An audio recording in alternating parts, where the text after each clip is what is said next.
A very good Wednesday morning to everybody who's joining us today. Good morning. Welcome to ICDM's webinar series designed to give insights and guidance through what is probably one of the most unprecedented times in human history for all of us, not just for businesses, but people in general, and I think society. Thank you so much for sharing your morning with us, and let's have a good session. But before we kick off, a little bit of housekeeping. As you've noticed, your mic is actually automatically muted, but there's ways to contact us. On the Zoom tab below, there are two tabs. There is the Q&A and there's the chat. If you have any questions for our speaker today, please type that into the Q&A tab and we'll answer it at the end of the session. But if you're having any technical difficulties or questions or want to give us any feedback, feel free to drop the chat, which is at the side. Entire session's recorded. Don't worry about it. We'll send you a copy absolutely after. If you wish to leave the webinar session at any time, you'll be able to rejoin if the webinar is still in progress. With that out of the way, today I'd like to welcome Chari, business consultant and board member, senior advisor to Duff & Phelps, committee member of the MIA, PAIB board, and mentor for SMEs Endeavours Malaysia. His topic today is actually called the new normal post-COVID cash flow management for SMEs. It is a term that we've all used, and in fact, I think we've all a lot these days, the new normal, and all of us are still trying to, if I'm not wrong, get to grasp what actually that means, especially when it comes to your business. So in these challenging times, we are all looking for survival strategies. And small businesses, more than anyone else, are the ones that are seriously under the gun because so many are open about how thin their safety net is. Now, the government and Bank Negara have recognized this and set up a special relief facility, but it's simply just getting the funds enough. It surely cannot be. I turn it over to Chari to give his take. Thank you, Nadia. Great introduction. Let me share my screen.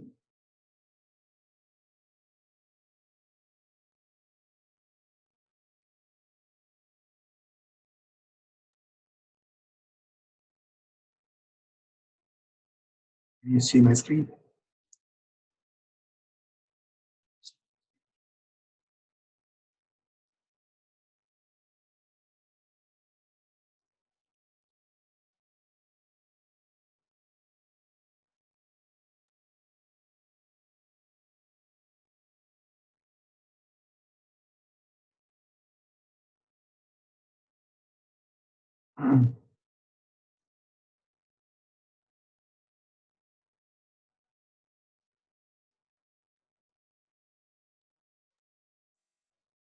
Can you see the screen now?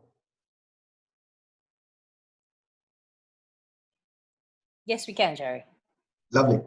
So you can hear me well. So good morning, first of all. Thank you for dialing in. As Nadia rightly pointed out, this is an unprecedented time. It's surreal. And surprisingly, too many things are happening at the same time. One is COVID, and we thought that, yeah, with COVID, there's already a big hit on the economy as a whole. The oil price crashing is also not helping. That's also substantial in terms of economic impact. And the war that's happening between the US and China is also not helping. So there's a fair amount of blame game that's going on. And so the issue is this, that the recovery, as and when it's going to happen, is it going to be a U curve or a V curve or a W curve or an L curve? And so depending on the economies that you talk to, the opinion differs. But at this point in time, based on whatever that I've spoken to with different sets of people, it looks like it's going to take a bit of a time before we recover. So it's more likely to be a U recovery than a V or a W or an L, as I say. So let's probably look at certain pulse survey done by PwC. And I'm just picking this essentially because this information was available. The world is expecting a global recession, which we know already that it is going to be a major recession. There will be consumer confidence, which will go down the tubes, which is already happening, as you can see. People are so scared. And today in Malaysia, we opened up the shopping malls, but the visitations are probably 30% of what it used to be. And to the extent the ability for us to go and sell, make money is also going to be difficult. Supply chain issues are there. So there are multiple issues that will crop up. Now, what are people doing because of all this stuff? Yeah, you can go and cut down your costs, which is probably one easiest thing to do, which is within your control. But the recovery of post-COVID is not just about expenses, right? So we need to do a lot more. And there are enough directors in this conference call, and they have a significant role to play to help the organization to sustain themselves. Some of them will not, which we all know, but most of them will be resilient enough to get out of the situation. Now, there are new interesting concepts coming out called embarked, which is post-COVID and all that stuff. And the digitization and digital transformation is coming back again extremely strong. And if you look at us, like we are doing this conference not in a hotel room or a conference room, but we're doing it virtually. The school-going kids are doing a lot of their homework or their schoolwork at home. So life has changed. Maybe they call this a new norm. Some of them will probably stick.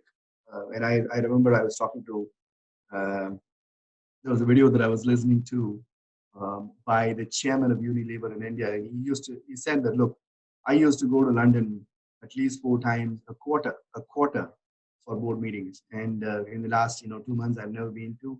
And I've attended as many meetings, and I'm so productive. And I don't think I'll ever want to fly again. So things are changing in terms of our mindset. Now, this is again an interesting survey that came from PwC. This just came back this morning, actually. It says that most of the companies are expecting the revenue to drop between 10 and 50. But my own experience, based on the companies that I'm working with closely, 30 to 50% is normal, actually. It's scary, but if I look at the projections that are coming from each of those companies, 30 to 50% is very normal. Now, the issue is this, that yes, you can come out of your blockage. The lockdown can be taken out, but it takes anywhere between 6 to 8 months for us to recover. That recovery period should also be factored into as we look at the business moving forward. Now, let's look through the crisis, right? So there are certain industries which will get impacted substantially. As you can see, the tourism and leisure industry will go through a fair amount of pain. Aviation, especially the airports and the airlines, will have a fair amount of difficulties. People will be very reluctant to fly, unless, of course, they do something else. Right? But none of them is sitting on their butt and saying that, look, nothing is going to change. Everyone is thinking about what should I do to go and enhance or improve the situation. And I'll talk about it in the future slides. Automobile industry will go through, construction industries will go through some difficult times, manufacturing, and depending on which manufacturing, if it's on the medical side, the PPE, the gloves, and the masks and all that stuff, it's substantially higher. But some of the manufacturing industries will get non-essential, especially, will have an impact. And then some of them will have potential winners. So the question here is that, look, I have to manage a cash flow for the next 6 to 8 months. And am I going to survive? And what am I going to do? That's a question that we will try to answer today. Now, SME is a significant part of the economy, especially the Malaysian economy. 35% of GDP comes from SMEs. Literally 70% of the workforce for Malaysia is contributed by them, by the SMEs. And any small impact that happens to that industry or the group as a whole will have a severe impact on it. Not only that, suddenly there will be unemployment rate will just go up and they will have no money. Now, most of these SMEs are hardworking, no questions at all. They are very frugal, they are very creative, innovative, and ready to work 24 hours a day if it's required to go and meet the commitments. But the only problem is most of them, I'm not saying all, most of them are living hand to mouth. Right? And so literally there was another survey that was done, say that, look, if this continues, I cannot, there's a word in Malay called boleh tahan. I cannot tahan for more than 2 months, is what they say. So it's important that we need to understand how you manage your cash, and then make sure that we go even beyond the 2 to 6 months before the recovery happens, full recovery happens. Now, with that as a background, what I want to do is to probably spend a little bit of time on this particular slide. And this is probably the most important slide as I see it, as an advice to any small and medium enterprises. This is probably applicable even for larger organizations, but essentially even more important for SMEs. One is around leadership. And this may sound a little cliche, but imagine, if the CEO is walking around saying that, look, I am doomed and there's no way the company can recover. People down under will not trust him anymore. And the trust in the business will go away, and they'll probably start looking for something else.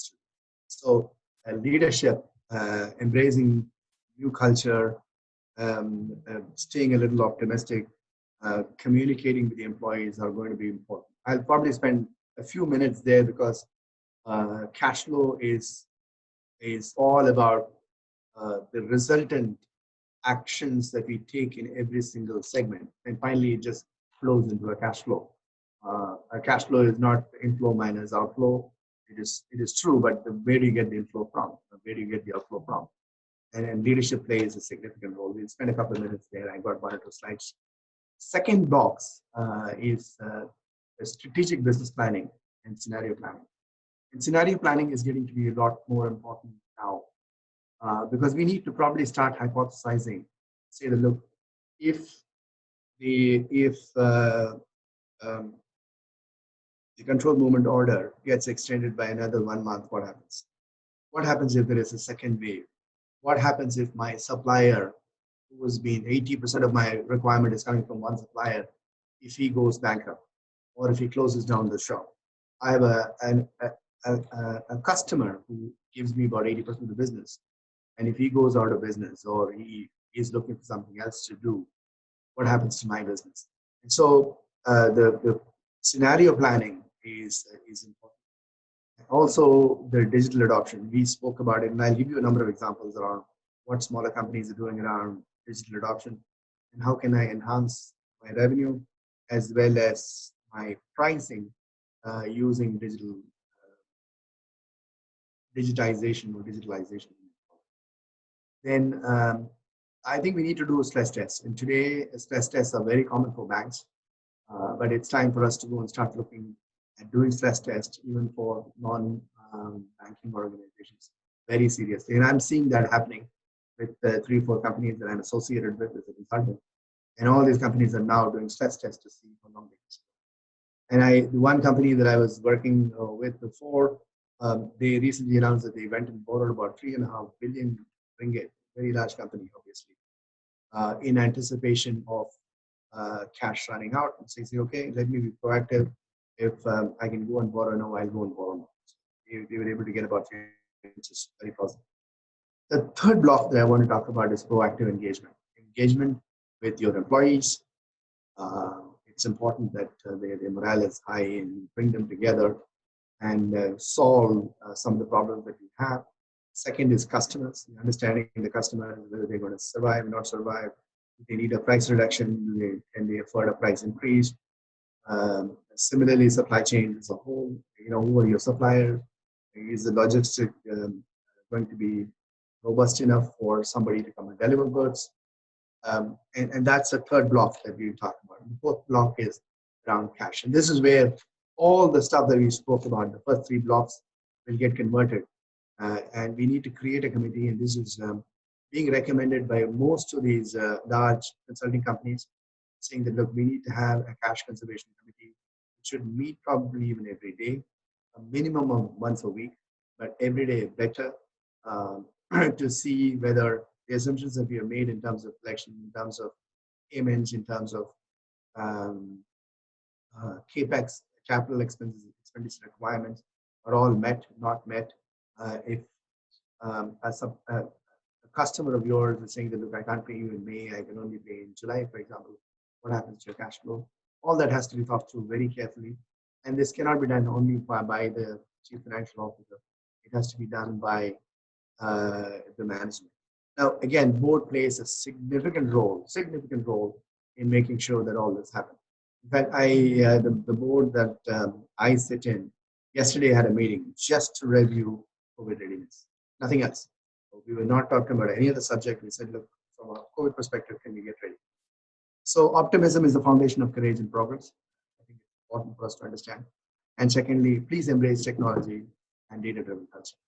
And a board has to probably inculcate this culture into the organization so that the management follows it and percolates it down to the organization as a whole. So I'll move on to the next. Now, from a leadership perspective, this is block number 1 that I talked about, which is leadership. Again, some of them may look a little cliche, but I think it's very important. Can you imagine?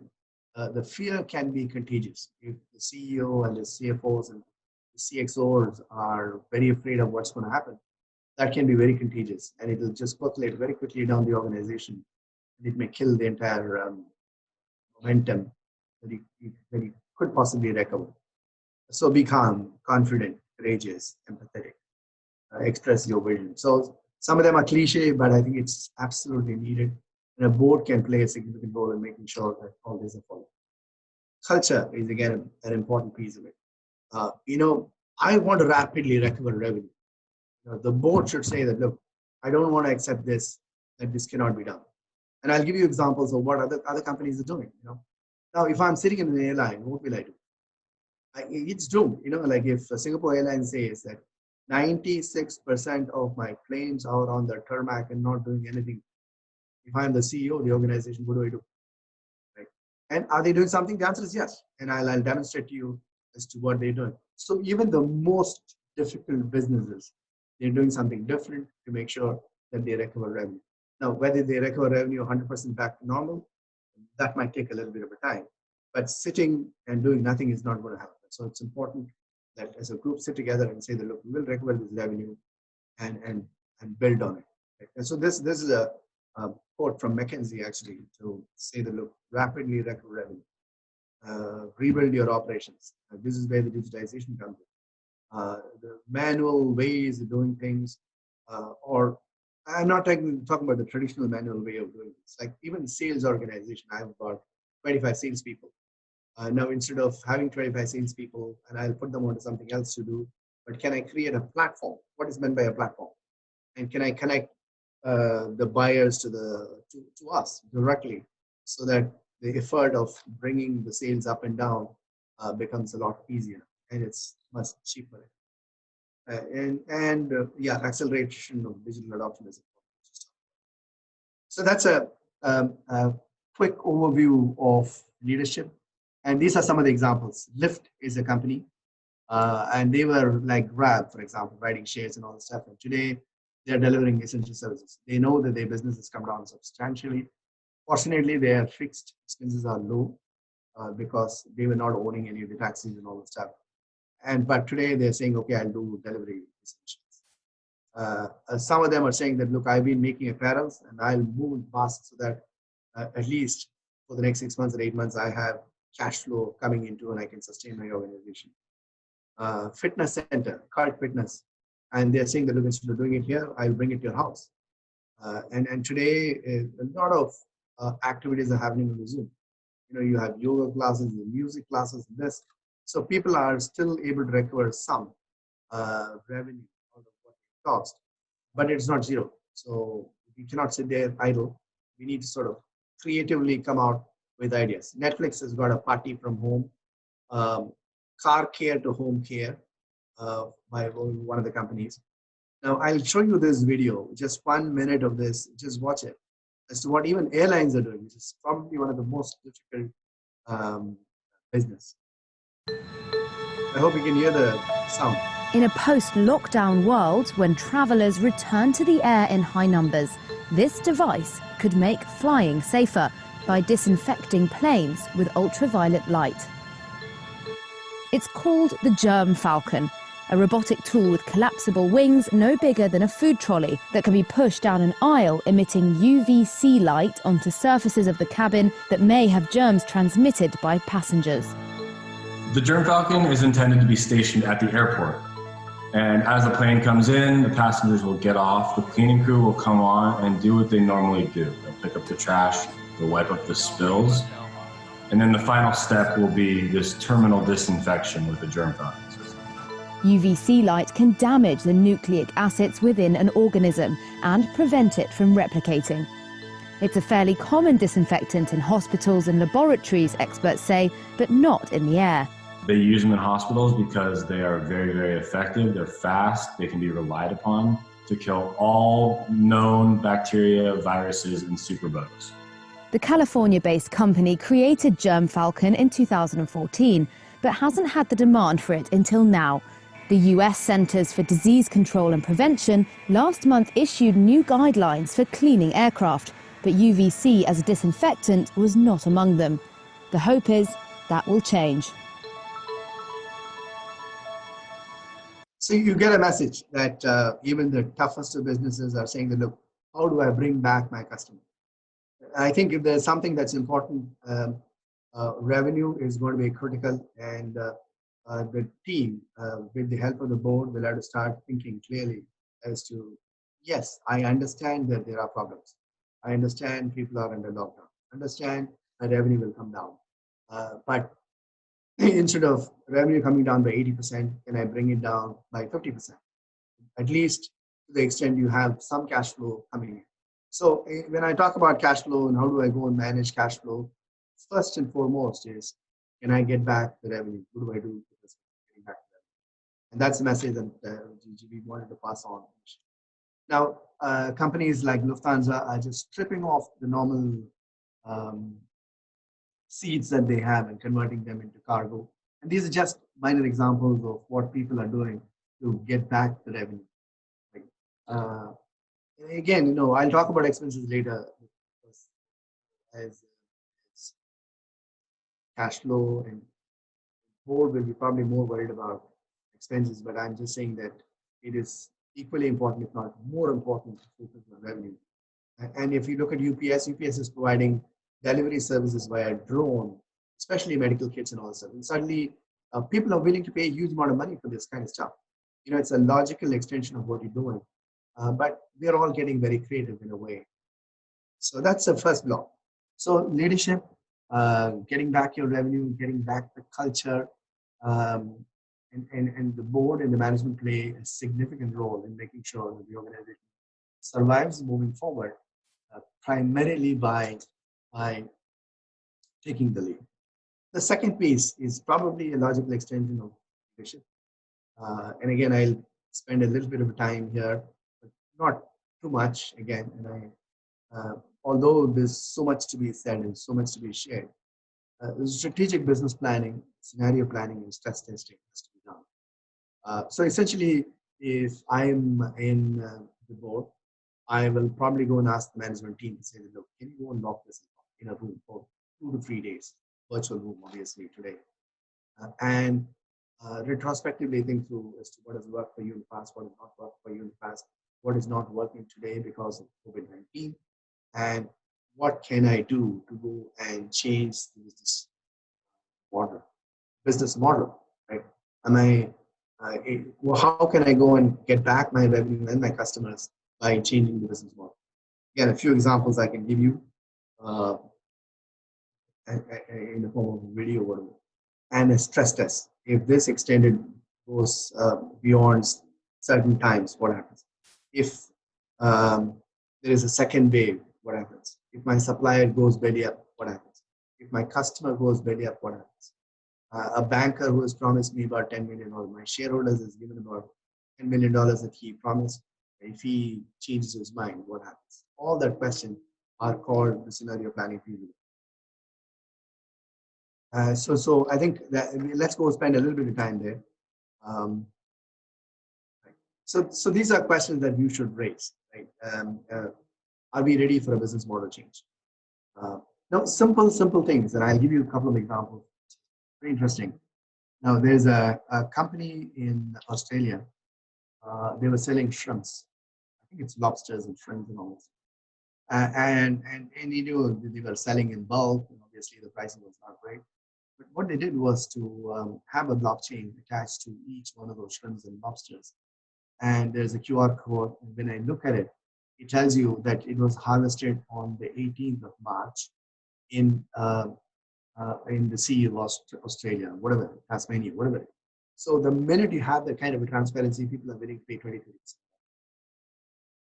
Right? And so a simple technology that drives incremental revenue, incremental price, and that is a competitive differentiator. And anybody else will just go and say, oh, I'm selling this. I can give it to you for $5, $8 a kilo. Whereas I can say that, look, I'll charge you $12 a kilo, but you have all the transparency. So adapting technology to drive incremental revenue, looking for opportunity. This can only be done by senior leaders as well as management board sitting together and coming out with answers. Profit pools. Again, many companies have got huge amounts of profit pools that they're missing. Now, a good example, there are bad examples, but good examples will be somebody like Malaysian Airports, right? So Malaysian Airports, I was with them for some time. And if I look at the total revenue for them, 50% of that, this is the post-COVID time, not the pre-COVID time. 50% of the revenue comes out of the aero side, the number of planes that are coming in, passengers coming in, and all that. The other 50% of the revenue comes out of the retail, KLA retail mall.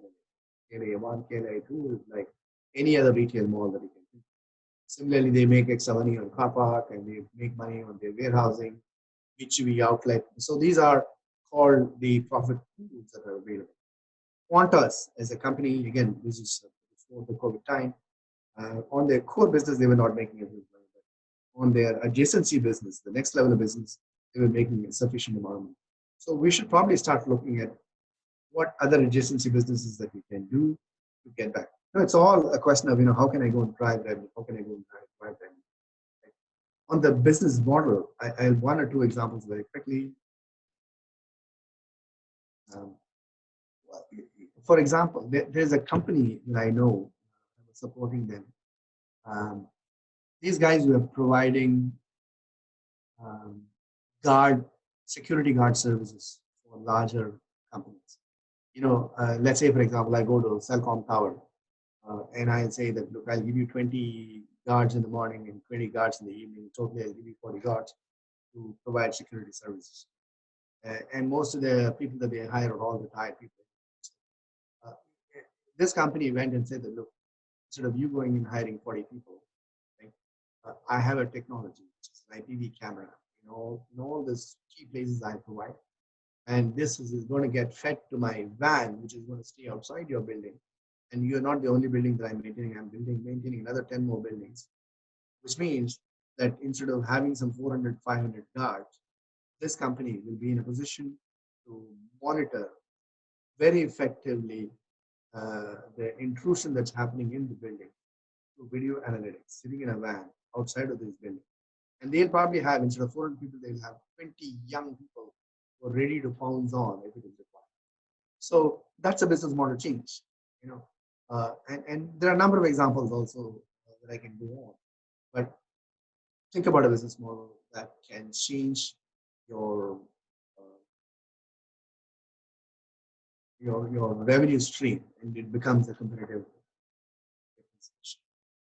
Now, on the cash flow, we will talk about it. But cash flow is, can you come out with a best case, worst case, realistic case? This is scenario planning. It is so important that at least once a week, senior management sits together, and probably once in 15 days or something, present it to the board to say that, look, where are we with this? Take a few hypotheses, and I've got a few examples of how a stress test has to be done or scenario planning has to be done. We'll talk about it. Borrowing is again plays a significant role today. And I was in an SME seminar yesterday, it's a webinar yesterday, and there are alternative ways of going and collecting. You normally go to a bank, normally you find the shareholders and say, look, can you give me some extra money? You get some mezzanine form of loans and borrowings. But there are also other forms. There's a peer-to-peer lending that's happening in Malaysia. Not many people know. And there's also an equity crowdfunding, ECF they call it, equity crowdfunding that happens. So again, when you sit together as a group and start planning, doing some stress tests, then you realize, wow, there are opportunities out there. So digitization is absolutely critical. Look at your business models, and all this will help you sort of enhance your cash flow.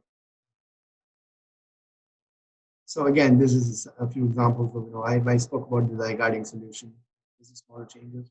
Rolls-Royce has got a completely different business model. They won't go and charge, say, Malaysian Airlines or Garuda Airlines, give me $75 million for this engine, but they are saying that, look, I'll charge you $1,000 per hour.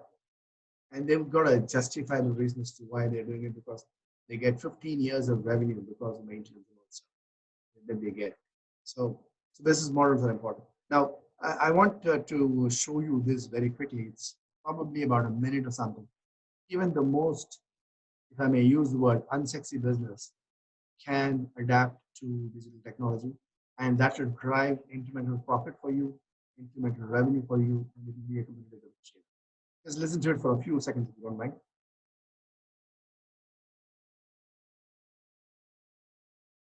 I'm here to share a story with you about the connected cow. Yes, there is such a thing as a connected cow. It's a sexy story. It's got all of the buzzwords of today, the Internet of Things, the cloud, data science, analytics. But it's also about how a little bit of ingenuity can transform even some of the oldest industries in the world. And let me explain what that means. That's a connected cow that I'm talking about. Look at those pedometers on their feet. I'm wearing one of them. It's made by Fujitsu. It's very reliable. It has a 5-year battery. It can survive even the toughest environments.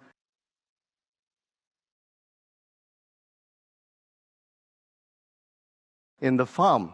And it's constantly measuring the number of steps the cow takes. And that data is being sent to the cloud, into Microsoft Azure, where there is a service that's analyzing the number of steps the cow is taking. So, do cows need to take 10,000 steps a day too? Before I give you the answer, let's take a step back. Every company is a data company, even the ones you least expect, even dairy farms. Now, dairy farms have all the constraints of a modern business. They have a fixed production capacity. They have a herd that they have to manage. There's farm labor, which is very expensive. So what could a dairy farmer do? Well, there are two important controls. First, he can monitor for disease and prevent the loss of herd by early detection. Second, he can improve cattle production by accurate detection of estrus.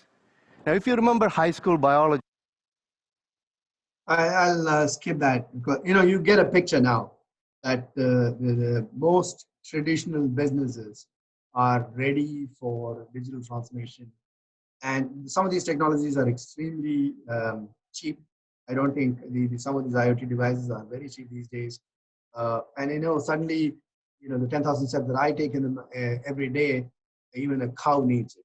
So again, I just want to quickly run through this business model for all of us to understand.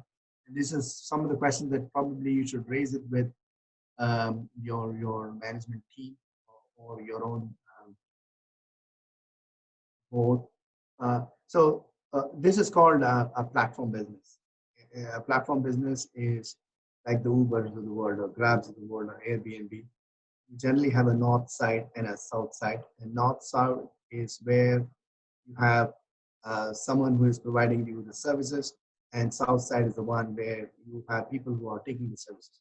For example, in the case of Grab, on the north side you will have drivers, the south side will have users.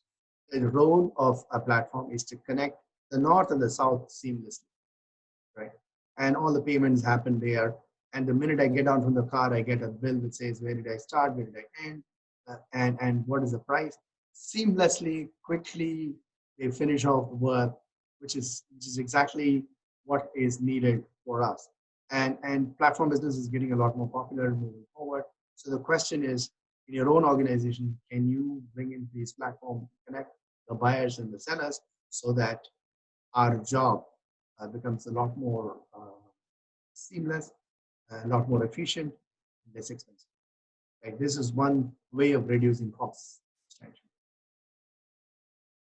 So I'll skip some of the slides. This is an amazing slide. It says that the minute you put in a platform, suddenly Marriott, which took 88 years, Airbnb just took 4 years.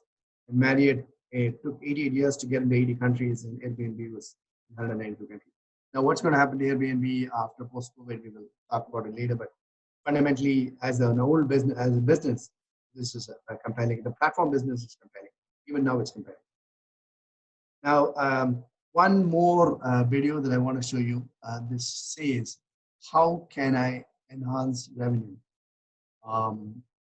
Even the toughest businesses that you have, if there is a crisis, how do I convert the crisis into a revenue? Just watch this if you don't mind. Just a minute or two, that's it.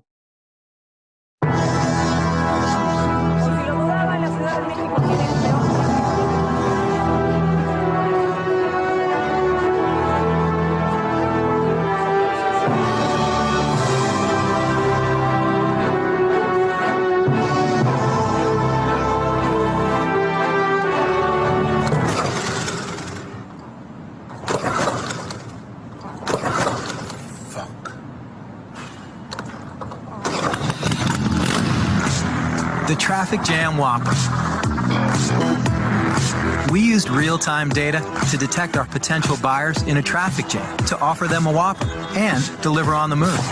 Fernanda, buenos días. Señor Eduardo, buenas tardes. ¡Ay, qué bello! Llegaste en chinga, cabrón. Me cagaba de hambre. Our media was 100% dynamic, promoting our service only in high congestion zones. By leveraging traffic and drivers' real-time data, we adjusted our billboards' location and content. The messages displayed information about the remaining time in traffic to order and personalized updates about deliveries in progress. Also, Waze banner ads and push notifications invited drivers to get a Whopper as soon as they entered our delivery zones. People were able to use voice commands to place the order and avoid tickets. Finally, using the latest Google Maps APIs, our app pinpointed vehicle location and speed in order to deliver for the first time ever to a driver on the move. The delivery zones changed following the traffic live, making our service available when a gridlock was identified, always within a 3-kilometer radius from the restaurants. Hola Mariana, ¿cómo estás? Ay, te agarraría besos. Lo siento, estoy en servicio. In just 1 week, we increased delivery orders by 63%, and our daily app download rate increased 44 times, becoming the #1 fast food app, surpassing McDonald's, Domino's, and Starbucks in Mexico. Coming soon, Los Angeles, San Paulo, and Shanghai. The Traffic Jam Whopper. Enjoy the traffic jam. Enjoy the traffic jam. So that's a message. Essentially, it says that, look, any amount of difficult period that you have, if you're creative enough, you can use technology these days. Again, with 4G, 5G, handsets everywhere, you can solve the problems. In fact, I've got one slide which also says that even the COVID problem, 60 to 70% of COVID problem can be solved using technology. Yes, you need to have medicine. Yes, you need to have vaccine. Yes, you need to have doctors and all that stuff, but technology plays a significant role, especially when it comes to contact tracing, tracking people and all that stuff, this plays a significant role. Yeah. So I will move on. Now, how do I do stress test? So stress test has been very common for banks. And so there are definitions, like for example, if I'm running a ship, for example, if I'm and I put about 500 tons, then the minute I put the 600 ton, the whole ship sinks. And that's a stress test that we do to see how much a ship can take in terms of the weight of goods that we do. And the same thing is applicable for the banks. There are enough definitions, but fundamentally, if you look at the variables and their impact, this is what is important. Now you take certain hypotheses, and these hypotheses will vary from industry to industry, company to company, and then say that, look, is it likely to happen? Not likely to happen. Very unlikely to happen. Then similarly, whether it is going to have an impact, the impact can be done in three folds. What is it? How is it impacting my revenue? How is it impacting my profitability? How is it impacting my cash flow? You can do it for all the three.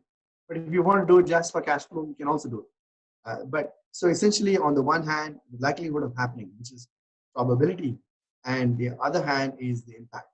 And if you study these two on a regular basis, your stress test is by and large done. And then you need to refine it, which means that every 2-3 days you need to sit together and say that, look, is my assumption right? Are there new things that are coming up? The old things are going away, all that stuff. So what if the customer don't come back? What if my revenue falls to 70%? I was looking at a picture in a theater because the theater was not used for a long time. There has been mold formed in a theater. Probably it's going to take another 4 or 5 months for them to sort of clean up all the mold, take away that smell before you can bring in a customer. And so what are you going to do with respect to that? So I think these are the stress tests that needs to be done in an organization to say whether I'm going to survive or not. And what am I going to do to enhance revenue? How can I go and reduce my cost? Okay, so move on. And this I will probably pass on, which is an IFAC survival guide for small business. And here is a PDF that's available from IFAC. I think it's worthwhile reading it. Now, I've done the first block, which is leadership, staying positive, staying optimistic, not so much positive, optimistic, creating a culture of saying, I want to win. Secondly, sitting down in a room, closing down and making sure that that we do the scenario planning, accelerate digital adoption, and do a little bit of stress test to make sure that our cash flows are okay. Be creative, don't give up on revenue, just bring back the revenue as much as possible. And then the third aspect is around proactive engagement. And this I won't spend a lot of time. I'll probably move the last one given the time constraints that we have, is around customers. Go back and talk to top 10 customers. It's important. See how they are. You don't want to surprise to say that, look, the guy is going away. They're not going to pay you money, or they are into severe cash constraints that they always owe you about $1.5 million, and that's not going to come through. And which means that you need to tweak your cash flow to adjust it. Same thing with suppliers. The supplier is in, say, some country, and these guys are not allowing any more exports. And so what's going to happen to you? So those are critical for it. So the block 3 is more about engagement with employees, customers, and suppliers. One thing is important, put employee safety first. That's otherwise, the MCO, the government will come back and say, shut down your factory. So it's important. Don't take that too lightly also. I'll skip. The last piece is around cash conservation committee. Right now, I think again there are enough number of reading materials that's available for you for cash conservation. Now, I created this. Maybe spend 1 or 2 minutes on this piece. Now, when you look at cash, look at the balance sheet. As a board, as management, we are very good when it comes to managing P&L. And that too, on the expenses side, we are relatively good. On the revenue side, I've given a few examples. I think we need to push that envelope a little more. In general, we are good, even on revenue, but we need to push the envelope even more now. But on the balance sheet side, there are lots of opportunities. CapEx, for example. Can I convert this CapEx into an OpEx? Instead of paying them, 10 million, can I pay them 50,000 a month or next, whatever? So pay as you use. And those are concepts that are available for CapEx. Can I defer this CapEx? I don't want this. Can I cancel my PO? And this is all a cash conservation committee question that needs to be answered by the CFO and the CEO and all the C-level people who should sit together and make those calls. Right? Now, can I go back to the guy and say that, look, I need an additional 10% discount on your CapEx, or you've already committed. However, given the COVID situation, I want an additional discount. That's okay. You go and ask. There's nothing wrong with it. Accounts receivable, this is again such a key piece of, if you have so much of accounts receivable, cash is king, you need to bring back that money. sometimes it might be worthwhile for you to say that the customer, I'll give you another 5% discount. Can you pay me the money because I cannot run my operation? Accounts payable, exactly the opposite of what you're trying to do. In the case of AR, we can even discount bills. There are places where you can go and say, look, I have an invoice already raised and they're supposed to pay me in about 30 days time. Can I get it discounted? Discounting with recourse, without recourse. So we can be extremely creative there. Inventory, old inventory, clean it up, make money, and bring back that cash into your place. So every single line item in the balance sheet screams of money. And so there could be a bit of a loss, but if you can bring in that money, let's say, for example, the inventory has not moved for the last 1.5 years, 18 months. Normal circumstances, we'll just keep it there. But now we are saying that I need cash. I'll throw it away in the marketplace and say, look, I'm ready to give you an additional discount. Can you give me cash? And dispose of your whole inventory, including consumable, manufacturing inventory. WIP, reduce your WIP, bring in just in time, even for the suppliers. So huge amounts of opportunity. M&A, super cautious, avoid them as much as possible. But there are certain opportunities now for us to go and merge, especially competitors. Instead of fighting with each other, can we get together so that we can win this race? Yes, it's worthwhile going in. Can I do it on a non-cash basis? All that question will come up as a part of the cash conservation commitment. Now, if there are litigations that are going on, this is probably the best time to call up and say, look, can we get out of it? I don't want to pay the lawyers, and you don't have to pay the lawyers. Can we amicably settle it? You know, I was originally you're asking for about 100,000. I'm ready to give you 55,000. Let's close it. So I think every single line item in the balance sheet is critical, and you play a significant role as board to ask those questions, and even fixed assets, which has been there in the organization, which is not being used for some reason. You know, like we bought it for a customer, the customer has gone away, and that asset is sitting idle. Can I go and dispose it off and make some money and bring back? There are numerous opportunities within an organization, especially for medium organization. There are lots of opportunity for you to bring in cash. And so again, this is again a nice example, but I'll skip it in the interest of time. Right now, I got 3 more minutes to finish, and then I can take some questions and answers. What are the key takeaways for us out of this COVID crisis? Again, this piece of the document is important. I think leadership, we spoke about strategic business planning, scenario planning, getting yourself locked up in the room for 1 or 2 days and really breaking your, and if you want to bring in a few mentors, it is worthwhile doing it. You know, a lot of people like us, we are willing to help. I mean, it's not for money and all that stuff. So I don't think there are a lot of people who are ready to give back to the society, who've been holding some senior positions in the past. And they are saying that, look, if a medium-sized organization wants some help, I'll be happy to go sit with them for an hour and advise. And I've been a mentor for a company called Endeavor. And there are lots of smaller organizations who come and, you know, share their problems and ask for opinion. And it's just an opinion that you pass on, make them think a little more. And you know, the one company that I was helping with, the valuation of the company was probably less than 10 million. Today, after about 9-10 months of shifting in prior strategy, today the valuation is close to about 800 million. So I think a lot of stuff can be done by making them think a little more, because you know they are all entrepreneurs. So they will do the right things, and they are aggressive, and they are action oriented. So I'm very impressed with this group, but they need a little bit of instigation and push. So this piece is important. Please embrace technology. Look for technology, whether it is artificial intelligence, robotics, or blockchain. And IoT. IoT is also huge in terms of opportunity. I was supporting a company which provides IoT device on bridges, for example. You know, somebody now has to go and look at it manually to see whether there's any crack or not. But if there's an IoT device which is fixed to the bridge, it tells you on say once in 15 days or 20 days, yeah, there is a crack, or there is a leakage here, and so why don't you go and fix it? So using IoT devices to, even large companies like SignDot uses a lot of it.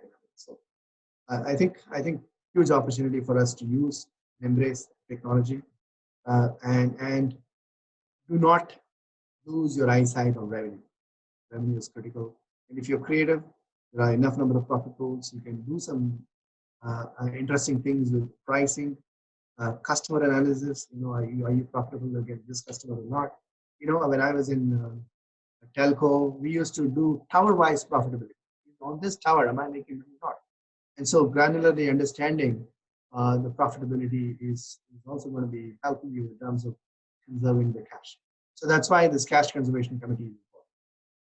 Now, I said that, look, if you embrace technology, you can solve all the problems, including COVID. This is just an example of what is happening. I'm supporting a company in Indonesia which does social distancing measurement. It does case tracing. Suddenly, Google and Apple have gotten together to provide contact tracing technology. It's very amazing stuff that's happening in the world. So this is probably the last slide, which says that, look, run a purposeful business, do it right, and if you're fair to your customers and employees and suppliers, I think the companies can run. Short term, there will be a lot of pain. We need to be creative. In the long run, I think we will hopefully all be as resilient as we were before. So with that, I'll stop my presentation. Thank you very much for giving this opportunity. So special thanks to ICDM for organizing this. Nadia, over to you. Thank you. Thank you so very much, Shari, for that interesting insights, and actually the videos as well. The connected cows one is always a little bit amusing, because I do understand this kind of need to, because people will always sort of say that my business is a certain way. It is very traditional. It is they understand that adding a digital element helps, but I don't think a lot of people sort of understand how much it can help, because it's new, it's uncertain, and there's a lot of teething pains that kind of go with it. Would you agree? Is that what is stopping a lot of companies from maybe making that big divide, leaping that big divide? No, I think there's a lot of fear to even embark on, hey, what is this blockchain? Is it going to be useful to me or not? And I've heard about Bitcoins, and there's a lot of worry around Bitcoin. So, and again, when you go to a consultant, the consultant gives a huge amount of bill also. So essentially, before you go into a technology-driven solution, let's go and find out what your current problems are, and then you go adapt technology to drive. And what I find is this, that the companies that I'm associated with are using technology not blindly. If there's a big problem, they want to solve it, they do it. And they clearly see results, either in top line or the expenses coming down substantially. All right. See, I'll give you one simple example of even my own. At one point in time, we had 1,500 people in my call center, 1,500 people in my call center. And again, it's a B2C business, telecom, obviously. And when you have about 12, 13 million subscribers, they'll keep calling. Now, when you analyze the data, it clearly says that there are 1.8 million calls every month. Out of the 1.8 million calls, 80% of the calls are repeated questions, 10 questions that keeps coming again and again and again. So essentially what you do is you convert that into an app, push it into an app. And so suddenly the call just comes down. Who wants to call you at 12 midnight? If they want to answer, they just look at the phone and get the answer. So today we have less than 200 people in my call center, and most of them are outbound calls rather than inbound calls. So that is digitization. That is thinking out of the box and making sure. Again, is this app a very expensive proposition? The answer is no. But we have reduced it from 1,500 people to 200 people in terms of call center number of, and you can appoint them to do something else. I'm not saying send them home. Use them productively elsewhere. And this app is probably costing you 50,000 or 80,000 ringgit or something. You can come out with this app. So fantastic. We've got taking questions, got quite a few of them. Arlina Zurazuper from MACC asks, in the current Malaysian setting, what would be the top 3 factors for SME in order to enhance their cash flow during their pandemic? Essentially, we're looking at a sort of keep it simple checklist. Like, I think, as I said earlier on, go look for revenue opportunities. Revenue will come down, no questions at all. Like anywhere between 50 to 70% will come down.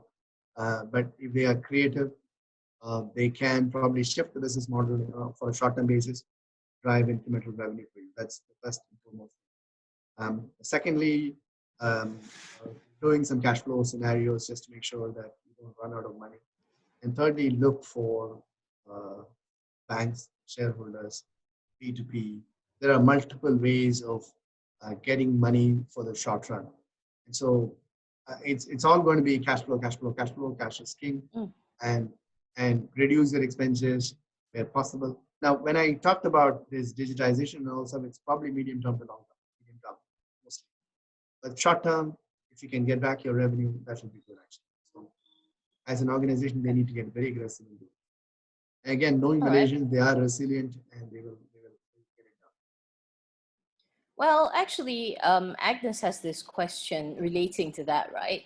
Talking about in reality, how do SMEs balance the four factors? Because as a CEO, you have to have good leadership, to be optimistic and strategize, to keep COVID-19 impact in mind, while at the same time, keeping your employers and your stakeholders engaged. But at the same time, you're dealing with negative cash flow. And let's be honest, everybody's morale is low, whether it's the self-isolation, worrying about the future. You're human, right? You can't stop this. But how do you balance all of this at the same time as a leader? That is leadership. To me, that is leadership. Now, there's another airport that I'm supporting in India, for example. It's a listed company, very large listed company. Now, the business has come down by 90%.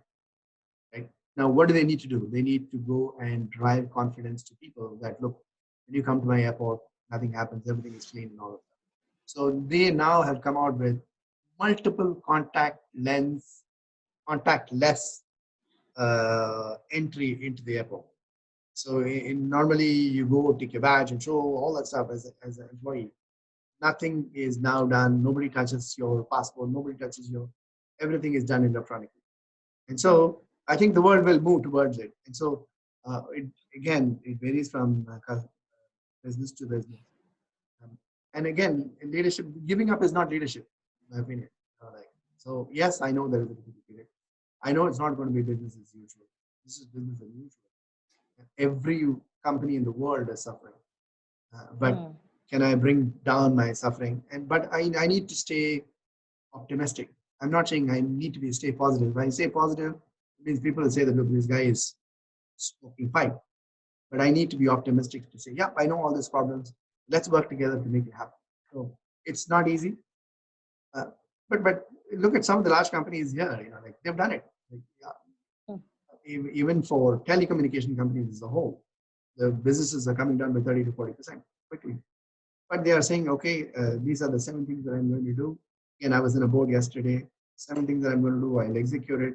And maybe 2020 may not be as good, but 2021, I'm all right.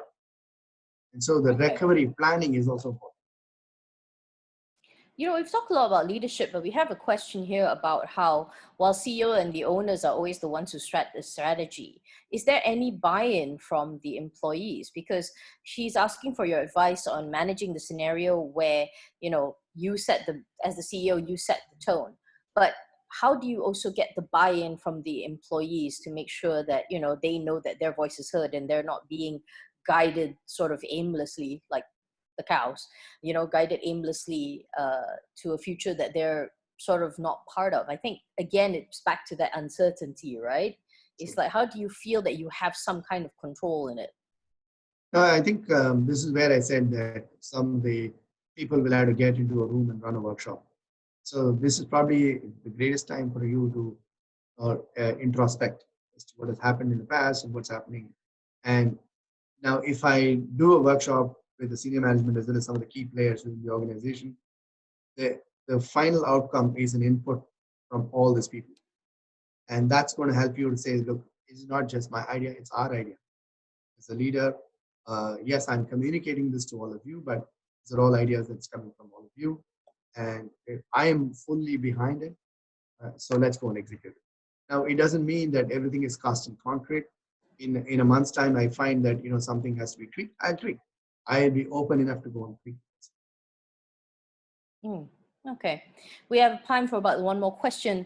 Somebody is asking if you could further explain the freemium pricing model. I'm curious about that too, because the only freemium I know is the one that people used to band about when they talk about those mobile games. People like, you know, Angry Birds and everything, because when they were listing, they talked about them being a freemium model, right? So can you give a little bit more insight on that? No, I think, so greatest example will be WhatsApp. So WhatsApp gives everything to you free. Now the customer experience is extremely good, seamless. Have you ever, Nadia, have you ever called WhatsApp call center and say, hey, look, I was trying to send this message to Chari, it didn't go through. You never do it. It's terrific customer experience, delighting you all the time. Number two is it's completely free, and it's seamless, right? And it's global. And so what they do is they get, okay, now they say that, okay, I'm giving all this stuff free. What am I going to get in return? And this is where the so-called advertisement revenue comes in. And Facebook is surviving because of that. Those are all the freemium model. You bring in the customers and drive additional businesses, adjacency businesses, they call it. And sometimes you bring in free customers initially, but in the hope that once they hook onto you and you can charge them. Okay. And I think our last question for today is somebody asking, because we talked a lot about stress tests, right? Who should be leading the stress test? I know you say the leaders, and maybe we'll get the employers into a room and actually ask for workshops. But who should be really spearheading it? Like which department technically? I think the finance community can play a significant role because the hypotheses can come from the C-level and some of the key players within the organization. I'm not saying C-level is the only set of people. The board can create some of those hypotheses also. What happens there? What happens there? What happens there? Then the role of the finance community is to take that hypothesis and say that, look, the probability of this happening is 20%, 30%, 50%. That's the first thing that you need to do. The second thing that you need to do is, what is the impact of this on my revenue, on my profitability, on my cash flow? So you need to put this stuff on the table for all the C-levels to look at. That can be driven by you. And you're generally the finance community is an honest community, and they don't care about if there is an elephant in the room. They'll say there is an elephant in the room. And so to the extent, if it's an honest conversation to say that, look, yep, it's going to be extremely bad, or it's going to be extremely good, let them come out with it. And then it can be moderated by the leadership. Okay. With that, thank you very much, Chari, for all your insights today. They have been actually very valuable and very, very interesting to kind of think to think over. And I think we can definitely take away some things to use in the coming months as I think more of this plays out. And with that, ladies and gentlemen, we have come to the end of our webinar for today. Thank you so much for all your participation and questions as always. And thank you again to Chari. Also, we'd like to hear from you. Please use the survey link in the chat box or scan the QR code that we're sending to provide your feedback and topics of interest. Also, ICDM has introduced a series of virtual classrooms covering a variety of topics from stakeholder engagement to cyber frameworks. The details are all there, but if you actually want to know more, you can register your interest at development@icdm.com.my or visit icdm.com.my. We also will have a few more upcoming sessions, so please watch the space. That's it for today. It's been my pleasure to be your moderator. I'm wishing you all a good week and a good time ahead. Please stay safe.